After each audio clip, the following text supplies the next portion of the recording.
the price of the most basic commodity, the basic element of a family's basket of goods, is no longer affordable for most.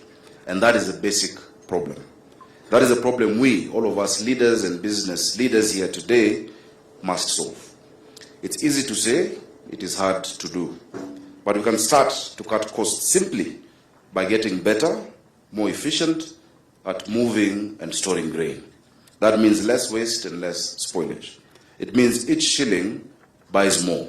And it means we respect the struggle of ordinary Kenyans who sweat for everything they earn. Efficiency is even more important for those of us in towns and cities like Nairobi, which can't grow grain and so depend on the effective logistics to feed their families. Your Excellency, we always say Nairobi ni shamba ya mawe. So this facility really, we're the biggest beneficiary of such a facility.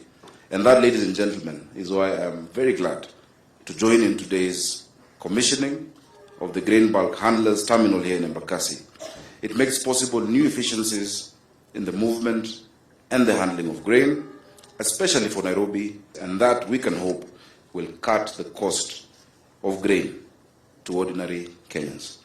I must thank grain bulk handlers for the work they've done here, for the history, for the work you've done in this country, and as well as the national government, without whose help this would not have been possible, and the investors, whose generosity and trust we owe this success. Asanteni nyote. But they should not have to bear the burden alone. Just as the chairman has said, if we are going to permanently lower the price of grain for Kenyans, we need more investments of this kind. We need more corporate players to participate in the work that His Excellency the President is doing, the work of bringing hustlers and bringing the ordinary Kenyans to the fore of our economic experience. So if you have expertise in grain handling, just like Mzee Jafar, sorry I'm calling you Mheshimiwa, we welcome you. We welcome you to Nairobi.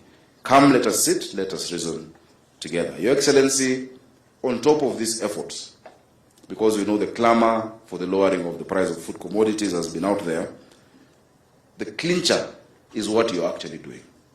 The price of maize, the price of grains, it is not lowered at the supermarkets. It is lowered at the farm. And we are very happy, Your Excellency, because your interventions will begin and have begun to bear fruit. The reduction of the cost of inputs, the reduction of the cost of fertilizer. We know already there have been lowering of these prices, and we know in the days and months to come, Kenyans will have reason to rejoice. But many of us in this room should ask ourselves a question, and that is why I'm very happy with the remarks about how Mheshimiwa Jafar started with 20,000 shillings. Many of you, except for the President, don't even know the price of flour. It is not a bad thing. It's a good thing. You may not know the price, but you know that when you get into a supermarket, you'll afford it. That is the security we want to give Kenyans.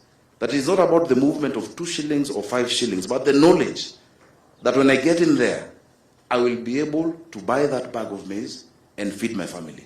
That is the security that our President is reaching towards. It remains, Your Excellency, only for us to assure you and to assure the investors here and the business people that the county government of Nairobi is ready to help in any way we can to make this facility and others like this more efficient and up and running as quickly as possible, and to keep it running, not just for the good of Nairobi, but for the good of this country. Thank you so much, Your Excellency. Congratulations, Mheshimiwa Jafar, Mzee Jafar. I have listened to the advice you have given me, and I promise you I will stick to it. Your Excellency, it's now my pleasure to invite